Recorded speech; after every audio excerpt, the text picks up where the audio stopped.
ರಾಯಚೂರು ಸುತ್ತಮುತ್ತ ಭಾಗದಲ್ಲಿ ಬಹಳ ಮಳೆ ಆಗ್ತಾ ಇದೆ. ಹೀಗೆ ಆದಂತ ಮಳೆಯಿಂದಾಗಿ ಕೆಲ ಸಮಸ್ಯೆಗಳು ಕೂಡ ಆಗಿದೆ. ಅದೇನು ಅಂತ ಅಂದ್ರೆ ಬ್ಯಾಂಕ್ ಸಿಬ್ಬಂದಿಯೋರ್ವ ಕೊಚ್ಕೊಂಡು ಹೋಗ್ಬಿಟ್ಟಿದ್ದಾರೆ.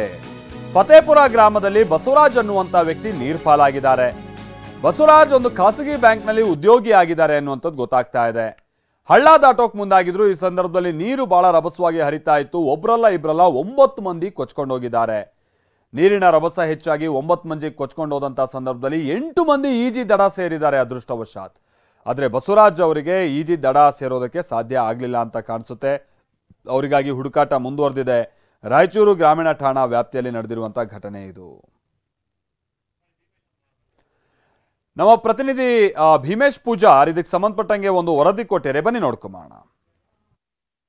ರಾಯಚೂರಿನಲ್ಲಿ ಸುರಿತಾ ಇರುವಂತಹ ಭಾರಿ ಮಳೆಗೆ ಸಾಕಷ್ಟು ಅವಾಂತರಗಳು ಸೃಷ್ಟಿಯಾಗಿದ್ದಾವೆ. ಇದರ ಜೊತೆಗೆ ಬ್ಯಾಂಕ್ ಉದ್ಯೋಗಿಯೊಬ್ಬ ಹಳ್ಳದಲ್ಲಿ ಕೊಚ್ಚಿ ಹೋಗಿರುವಂತಹ ಘಟನೆ ರಾಯಚೂರು ತಾಲೂಕಿನ ಫತೇಪುರ ಅಂತಕ್ಕಂಥ ಗ್ರಾಮದ ಬಳಿ ನಡೆದಿರುವಂಥದ್ದು. ಸದ್ಯ ನಾನು ಆ ಗ್ರಾಮದ ಬಳಿ ಇರುವಂತಹ ಹಳ್ಳದ ಬಳಿ ದೃಶ್ಯದಲ್ಲಿ ತೋರಿಸ್ತಾ ಹೋಗ್ತೀನಿ ಯಾವ ರೀತಿ ಈ ದೃಶ್ಯ ಇತ್ತು ಮತ್ತು ಯಾವ ರೀತಿ ಆತ ಹಳ್ಳದಲ್ಲಿ ಕೊಚ್ಚಿ ಹೋದ ಅನ್ನುವಂಥದ್ದನ್ನು ತೋರಿಸ್ತಾ ಹೋಗ್ತೀನಿ. ಏನು ದೃಶ್ಯದಲ್ಲಿ ನೋಡ್ತಾ ಇದ್ದೀರಿ, ಇದು ರಾಯಚೂರು ತಾಲೂಕಿನ ಫತೇಪುರ ಅಂತಕ್ಕಂಥ ಏನು ಗ್ರಾಮ ಇದೆ ಅದರ ಪಕ್ಕದಲ್ಲಿ ಇರ್ತಕ್ಕಂಥ ಹಳ್ಳ.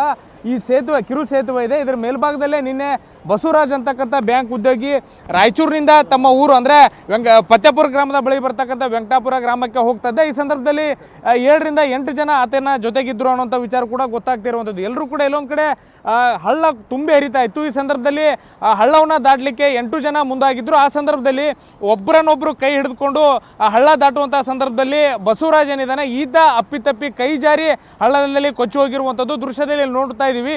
ಇದೇ ಮಾರ್ಗವಾಗಿ ನಿನ್ನೆ ಆತ ಬರ್ತಾ ಇದ್ದ. ಬೈಕ್ನಲ್ಲಿ ಬರುವಂಥ ಸಂದರ್ಭದಲ್ಲಿ ಎಲ್ಲೊಂದು ಕಡೆ ಹಳ್ಳ ತುಂಬಿ ಹರಿತಾ ಇತ್ತು. ಇದೇ ಕಾರಣಕ್ಕಾಗಿ ಆತ ಸ್ಥಳೀಯರು ಅಂದರೆ ವೆಂಕಟಾಪುರದ ಗ್ರಾಮಸ್ಥರು ಕೂಡ ಆತನ ಜೊತೆಗಿದ್ರು. ಹೀಗಾಗಿ ಆತ ಏನು ಮಾಡ್ತಾನೆ, ಬೈಕನ್ನು ಸೈಡ್ಗೆ ಹಾಕಿ ನಂತರ ಗ್ರಾಮಸ್ಥರ ಜೊತೆಗೆ ಊರಿಗೆ ಹೋದ್ರಾಯ್ತು ಅಂತ ಹೇಳಿ ಈ ಹಳ್ಳವನ್ನು ದಾಟಲಿಕ್ಕೆ ಮುಂದಾಗ್ತಾನೆ.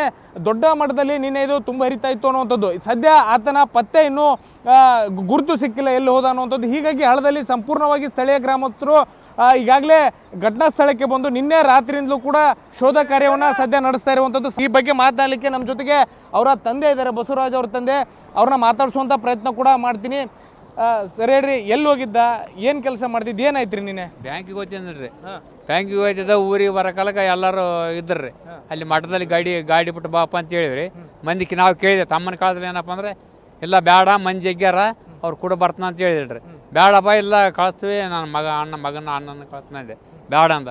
ಬೇಡ ಅಂದ್ಮ್ಯಾಗ ಏನಾಯ್ತು, ಜೊತೆಗೆ ಬರ್ತಾವಂಗೆ ಅಮ್ಮ ಅಂತ ಅವ್ರ ಅಮ್ಮಗೆ ಫೋನ್ ಮಾಡ ನೋಡಪ್ಪ ಬೇಡ ನೀನು ಅವ್ರು ಬಂದ್ರೆ ಬರಲಿ, ನೀನು ಗಟ್ಟಿ ಅದ್ರಡ್ದತ್ತ ನೀನು ಬೇಡ, ಅವ್ರು ಯಾರನ್ನ ಬರೋಲಕ್ಕ ಮಠದಲ್ಲಿ ಮಕ್ಕಂಡು ಕಜಿ ಬಾಪ ಅಂತ ಹೇಳಿದ್ರು ನೋಡ್ರಿ. ಇಟ್ಟು ಅವ್ರ ಜೊತೆಗೆ ಇನ್ನೂ ಒಂದು 8 ಜನ ಇದ್ರು ಅಂತ ಹೇಳ್ತಾರೆ. ಯಾವ ರೀತಿ ದಾಟಕತ್ತಿದ್ರಿ ಅವರು? ಇಲ್ಲೇ ದಾಟಕತ್ತಿರಂತ್ರಿ. ಕೈ ಹಿಡ್ಕೊಂಡು ಬರಕತ್ತಿದ್ರಂತ್ರಿ. ಈತನ ಈ ಕಡೆ ಬಿಟ್ಟಿದ್ರಂತ್ರಿ, ಈ ಕಡೆ ಹಿಡ್ತಾರಂತ. ಅದು ಏನು ಆಟ ಅಂತ ಹೇಳ್ರಿ, ಹಿಂಗೆ ನಿಂತ್ಕೊಂಡಂತ ಕಾಲು ಪುಷ್ಟ ಅಂತ ಬುಟ್ಟಗಳಿಗೆ ಅವ್ರು ಇಬ್ಬರು ಈ ಕಡೆ ಬಂದಾರ್ರಿ. 6 ಮಂದಿ ಈ ಕಡೆ ಹೋಗ್ಯಾರ. ಆ 90ನೇ ಬಿಟ್ಟು ಹೋಗಿಬಿಟ್ರಿ. ಅವ್ರು ಬಿದ್ದನ ಇನ್ನೊಬ್ರು ಹಿಡ್ದಲ್ರಿ. ಇಲ್ಲಿಗೆ ನೀರು ಬಂದವ, ಅವ್ರಿಗೆ ಹಿಡಿಯೋದಾಗಿಲ್ಲ ಏನ್ರ ಬಿಟ್ಟು ಹೋಗ್ಬಿಟ್ರು. ಕ್ಯಾಮ್ರಾ ಪರ್ಸನ್ ವಾಸುದೇವ್ ಜೊತೆ ಭೀಮೇಶ್ ಪೂಜಾರ್, TV9 ರಾಯಚೂರು.